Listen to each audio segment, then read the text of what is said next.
Hello friends, welcome to the next session under AI lecture series. Today we'll talk about genetic algorithms. So genetic algorithms are adaptive heuristic search algorithms which belong to the class of evolutionary algorithms. They are based on the ideas of natural selection and genetics and commonly used to generate high quality solutions for optimization problems and search problems. In fact, these algorithms simulate the process of natural selection, which means those species who can adapt to the changes in the environment are able to survive and reproduce and go to the next generation. In fact, in simple words, we can say they simulate survival of the fittest. So let us look at them in detail. So genetic algorithms are randomized heuristic search strategy inspired by Charles Darwin's theory of natural evolution. Algorithm reflects the process of natural selection, where the fittest individuals are selected for reproduction in order to produce offsprings of the next generation. So we know Charles Darwin's theory of evolution, right? In school level, we have learned the same concept is here, but only thing is here we are applying that theory to the algorithms. We are designing an algorithm which will be based on the evolutionary concepts. Right? So it is an optimization technique which tries to find out such values of input so that we get the best output values or results. Now here we are talking about such values of input. Why? Because here in each step, a new generation or new offspring is created, right? So the input output of one step is an input or generation is an input to the other generation, right? It's a type of local search that uses methods based on evolution to make small changes to a population of chromosomes in an attempt to identify an optimal solution. Fine. Now, before going in depth, let us know the basic terminologies associated with genetic algorithms. In short, we might call it as GA also in the further slides. The population of individuals. So what it is individual is a feasible solution to a problem. So a problem can have set of solutions, right? And the population is that set which contains number of individual solutions to a particular problem. Now each individual is characterized by a fitness function. So higher fitness is better solution. Means each solution has some fitness property or factor associated with it. Higher is the fitness factor, better is the solution. So based on their fitness, parents are selected to reproduce offsprings for a new generation. Right? So the fittest parents are selected to reproduce new generation. Right? So fitter individuals have more chance to reproduce. New generation has same size as old generation, but an old generation dies. So as soon as a new generation is reproduced or produced, the old generation is removed from the solution set. Offsprings has combination of properties of two parents. If well designed, population will converge to optimal solution. Remember, it's not guaranteed that every time you'll get the optimal solution. You may and you may not. Right? Because everything depends on how we design the algorithm. Next, you have representations. So how do you represent? So an individual is characterized by a set of parameters. We call them as genes. So each bit is known as a gene, right? 0, 1, a bit. 0 is a bit, 1 is a bit. So each bit is known as a gene. The genes are joined into a string to form a chromosome, right? So chromosome is sequence of bits. A chromosome forms a genotype. A genotype contains all information to construct an organism, right? And we call it as the phenotype.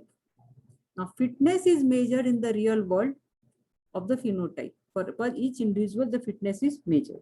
The chromosomes can be combined together to form creatures. This we already know, fine, in our biology class. So let us look at the phases in genetic algorithm, right? The process actually begins with a set of individuals. We call it as an initial population. And once from the initial population, what we do, we calculate the fitness of each individual in the population. And depending on the fitness value, we select them. After selecting, we carry out a crossover. or mutation to generate new offsprings. Fine. Okay. So in the initial process begins with a set of individuals, which we call it as population. So here you can see these are the individuals, A1, A2, A3, A4 are the individuals, right? And all together we call them as population, right? Each individual contains a string of bits and we call it as a chromosome. This whole thing together we call it as a chromosome, and a single bit we call it as a gene, right? A single bit we call it as a gene. So an individual is characterized by a set of parameters known as genes. Genes are joined into a string to form chromosomes. That is nothing but your solution. Usually binary values are used to encode the genes in the chromosome, but even you can have integer values depending on the problem statement. Fine. Next, what we have is a fitness function. So the fitness function determines how fit an individual is, that is the ability of an individual to compete with other individuals. Now remember, what is an individual? A1 is individual, A2 is individual, A3 is individual, right? What we are doing, we are calculating fitness function for A1, we are calculating for A2, for A3 and A4, right? It gives a fitness score to each individual. The probability that an individual will be selected for reproduction is based on its fitness score.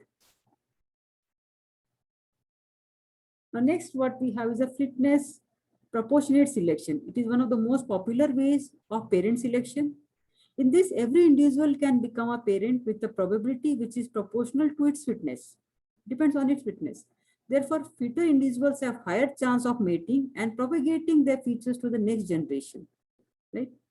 So select fitter individuals for reproduction has some types, like the types of selections what you can go for. You can go for Rowlett wheel selection, you can go for tournament selection and rank selection. There are many, but these are the three main popular ones. So we look at all these three one by one. So Rowlett wheel, you just consider a circular wheel. The wheel is divided into n pies. You can see here, the wheel is divided into n pies, where n is the number of individuals in the population. These are the individuals in the population. Fine. And the size of the pie, right? It depends on its fitness value. You can just check it here. The fitness value of A is 7.8, which is highest. So it occupies the highest portion of the pie. Fine. Next highest is B, that is 6.5. Fine. So on and so forth. You can see the fitness factor or value of D 0.4. This is a purple color which is hardly visible. Fine. Now there is a fixed point, right, which focuses on the, which is placed on the circumference of the wheel. Once the wheel is rotated, right? Once the wheel is rotated, if it stops, so wherever the fixed point is pointing on the portion of the wheel, that is selected as a parent. So right now, after rotating, the wheel stops and the fixed point is pointing here, which is this. This is E. The color shows E. So choose E as the parent. Right now, first parent is selected. Again, rotate the wheel. Right. Again, spin the wheel, and again, whichever portion of the pie will stop in front of this fixed point, that will be the second parent. Right. So a fixed point is chosen on the wheel circumference as shown, right? The wheel is rotated. The region of the wheel which comes in front of the fixed point chosen is the parent. And for the second parent, the same process is repeated. Fitter individuals has greater pie on the wheel and therefore a greater chance of selection. Why? Because this portion is large, this portion is large, they're more fit. So whenever we are rotating or spinning the wheel, the chances of these two coming in front of the fixed point are very high. The probability is very high. Next, we have a tournament selection. So you can just see the chromosomes and these are the fitness values, right? So in tournament selection, what we do is we select K individuals from the population, right? These three are the individuals what we have selected, H, D and E are selected, right? We select them as randomly. And then the same process is repeated for selecting the next parent. So what we do is we select these three randomly, we have selected these three individuals, right? And then from these, we select the one which has the highest fittest, highest factor, right? Right, which are the more fit. So here from H, D, E, E is selected because E has more fitness value. The more fittest among these three is selected as a parent. Now the same process is repeated for selecting the next parent. The best part with tournament selection is what? They can work even with the negative fitness values. Whereas in case of roulette wheel, it doesn't work with negative value, but tournament selection works with the negative fitness values. Fine. Next, we have rank selection. So rank selection also works with negative fitness values and is mostly used when the individuals in the population have very close fitness values. You can just see they're so close. 7.1, 6.88, 7.2, 6.9, right? They're very close. Right? So this leads to each individual having an almost equal share of the pie. You can just see the pie has all the equal share. Yes. Now, the individuals in the population have very close fitness values, so each individual have almost equal share on the pie. Now, each individual, no matter how fit, relative to each other, has an approximate same probability of getting selected. Why? Because when you're rotating a wheel, when you spin the wheel, the chances, the probability of appearing in front of the fixed point for all the portion is same because they're of the same size, right? So the concept of fitness is removed from here while you're selecting a parent. Why? Because the rank is given based on the fitness, right? So the higher ranked individuals are preferred more than the lower ranked ones, right? The one which has higher rank will be preferred compared to the lower ranked individuals. Fine. Next, we have the selection process. The idea of selection phase is to select the fittest individuals and let them pass their genes to the next generation. So two pairs of individuals, that is parents, are selected based on their fitness scores. The individuals with high fitness have more chance to be selected for reproduction. Fine. Now, next what we have is a crossover. Crossover is the most significant phase in this genetic algorithm. For each pair of parents to be mated, a crossover point is chosen at random from within the genes. So here you can see the crossover point is chosen here randomly. Fine. For here right now you have the crossover point to be 3 as it is shown here, right? This is the crossover point, which is 3. Now, more than one parent is selected and one or more offsprings are produced using the genetic material of the parents, right? Now, crossover is usually applied in genetic algorithms with a high probability. Then we have crossover operators. So when you have 1-point crossover, you have multi-point crossover and uniform crossovers, right? So once the parents are selected to produce good offsprings, crossover is carried out. Right? Now, in case of 1-point crossover, a random crossover point is selected and the tails of its two parents are swapped to get new offsprings. Fine. Now, this is randomly selected as a crossover point, and this is the tail. This is the head part, and this is the tail part. So tails are swapped. You can see 2, 8, 5, 7 is moved up, and 5, 6, 7, 8 is moved down. Right? Tails are swapped to produce the new offsprings. Right? Next, you have multi-point crossover, which is again, in case of multi-point crossover, it is a generalization of 1-point crossover, wherein you have alternating segments are swapped to get the new offsprings. So you can see we have 2 crossover points because we have multi-point crossover. So you have 2 points. Now, alternating means either these are swapped, this part is not swapped, and this part is swapped, or this part is not swapped, this is swapped, and this is not swapped. So this is what we have done here.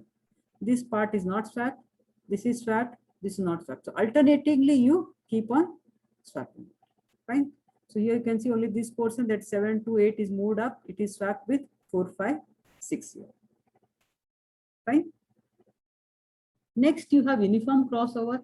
In uniform crossover, we don't divide the chromosomes into segments. What we do, we treat each gene separately. Here we flip a coin for each chromosome to decide whether or not it should be included in the offspring.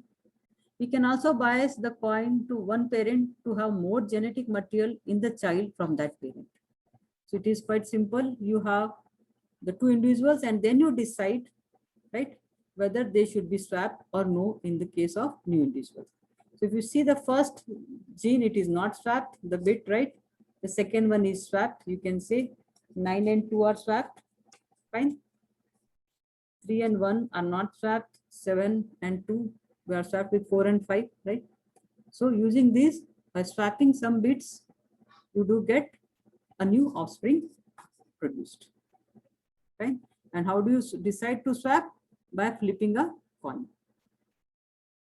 Next, what you have is offspring. So offsprings are created by exchanging the genes of parents among themselves until the crossover point is reached. So these are the two parents. This is what we saw. The parents genes are swapped among the parents to produce the new offsprings, right? So A1 and A2 are individuals. The new offsprings which are produced are A4, 5, and A6. And these new offsprings are added to the population and parents are removed. They are deleted from the offsprings pool. Next, what we have is mutation, right? In certain new offsprings form, some of their genes can be subjected to a mutation with a low random probability. This implies that some of the bits in the bit string can be flipped. Mutation occurs to maintain diversity within the population and prevent premature convergence. So you can see this individual A5 before mutation and after mutation. So what we did, some of the bits, right, are flipped. It is 1, now it becomes 0, it is 0, it is become 1. This is 0, it is become 1, right? So in simple terms, we can say mutation may be defined as a small random tweak in the chromosome to get a new solution. It is used to maintain and introduce diversity in the generic population and is usually applied with low probability, right? So there are few mutation operators. You have bit flip mutation, your random resetting, swap mutation, scramble mutation, and inversion mutation. So let us look at all of them one by one. The first one is bit flip mutation. So what you do here, select one or more random bits and flip them. So here we have selected only single random bit, right? And you flip them. So this is 1. For the new offsprings, it becomes 0, right? But this is used for binary genetic algorithms, right? Where the representation is binary. As I said, representation can be binary or it can use integer values also. So in this example, let us show you. Here we have used integer values, right? Otherwise, we have used binary digits to represent the chromosomes. Fine. Next, you have random resetting. So random resetting is again an extension of bit flip, right? For integer representation. So random value from the set of permissive values are assigned to a randomly chosen genes, right? So randomly values are assigned there. It is possible in case of integers. Like here we have bits, so you have the possibility of only 0 and 1. But when you are taking integers randomly, you can assign any value. Like let us say if it is 5 here, it may be 9 here. Randomly you assign any value. Next, what you have is a swap mutation. So in swap mutation, we select 2 positions of the chromosomes at random and interchange the values, right? This is common in permutation based encoding. So here you can see, you select the 2 positions. Here I selected 1 and 5, and then you interchange the values. So 5 is moved here up and 1 is moved at 5th position, right? The values are interchanged, right? Then you have scramble mutation. So scramble mutation is also popular with permutation representation. In this form, from the entire chromosome, a subset of genes is chosen and the values are scrambled or shuffled randomly. You can see here we have taken a subset from these genes, right? And they are shuffled randomly, right? To give a new offspring. Fine. Similarly, we have inverse mutation. So here we select a subset of genes like in scramble mutation, but instead of shuffling the subset, we merely invert the entire string in the subset. Now this is a string and here we are not shuffling it, we are just reverting it. We were making reverse of it. So 5, which was last, is first now, then 8, then 2, then 7, and then 1. You can just see this subset is reversed here. Fine. In the new offspring.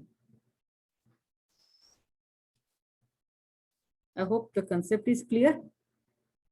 Next, the last phase is termination. The algorithm terminates if the population has converged, that is, does not produce offsprings which are significantly different from the previous generation. Then it is said that the genetic algorithm has provided a set of solutions to the problem. Fine. So once you get the optimum solution, you stop. No, there are some comments. The population has a fixed size. As new generations are formed, the individuals with least fitness die, providing space for new offspring. The size of population remains fixed throughout the generations. The sequence of phases is repeated to produce individuals in each new generation which are better than the previous generation. Why? Because what we do, we select the fittest. The individuals with higher fitness value, we select them and produce a new offspring. So they are better than their parents. Again, these are used as a parent to create next step new offsprings, right? So it takes you nearer to the solution in each generation. Of course, genetic algorithms are not that easy to design. There are many issues associated with it. The very first thing is the representation. How do you represent a problem in the form of bits or in the form of integers is again a challenging task. Population size, what should be the population size? What should be the mutation rate? How do you select? What is the selection policies, deletion policies, crossovers, which crossover you are supposed to select, which is the mutation operator you're going to choose? What should be the termination criteria? Because here we say termination is when there's not much difference between the new offsprings and the parent. Then we say you can stop it, right? Performance and scalability. It is very heavy because lots of mutations, right? You need to carry out the fitness function and all. Solution is only as good as the evaluation function. Why? Because in the first slide itself, I said you all, it does not guarantee an optimum solution. It will give you the good solution, but there's no guarantee of optimal solution. Okay, there are many advantages. It is faster and more efficient as compared to traditional methods. It uses probabilistic transition rules, not deterministic rules. So there's a probability. So when we're talking about the fitness function, the probability of selection, again, right, the probability is there. It's good for noisy environments. Optimizes both continuous and discrete functions and also multi-objective problems, right? Because in case of optimization, we have the objective function as maximization or minimization. It provides a list of good solution and not just a single solution because we have pool of solutions. It always gets an answer to the problem which gets better over the time. As I said, in each generation, you move towards the optimal solution. It's ideal to parallelize the algorithms for implementation. This is the best part because it gives you parallel solutions. It is useful when the search space is very large and there are a large number of parameters involved. Fine. So there are certain limitations also. It is computationally expensive. As I said, the fitness value is calculated repeatedly, which might be computationally expensive. Why repeatedly? Because in the first phase, in the first generation, you calculate the fitness value of all the individuals. And the next generation, these individuals become parents. So again, you calculate their fitness value. So each generation, you need to calculate the fitness value. If not implemented properly, it may not converge to the optimal solution. It requires less information about the problem, but designing an objective function and getting the representation and operators right can be difficult. Fine. Not suited for all problems, especially problems which are simple and for which derivative information is available, then will not go for applying genetic algorithms there. Fine. So genetic algorithms operate on population of individuals to produce better and better approximations. Now this process leads to the evolution of populations of individuals that are better suited for their environment than the individuals that they were created from, just as in case of natural adaptation. So at each generation, a new population is created by selecting individuals according to their level of fitness in the problem domain and recombining them together using operators borrowed from natural genetics, that is mutation and crossover. And offsprings might also undergo mutation. So it's very interesting if you work on a problem, but converting a problem into genetic algorithm form is a bit tricky. I hope the concept is clear. Thank you. Stay home, stay safe.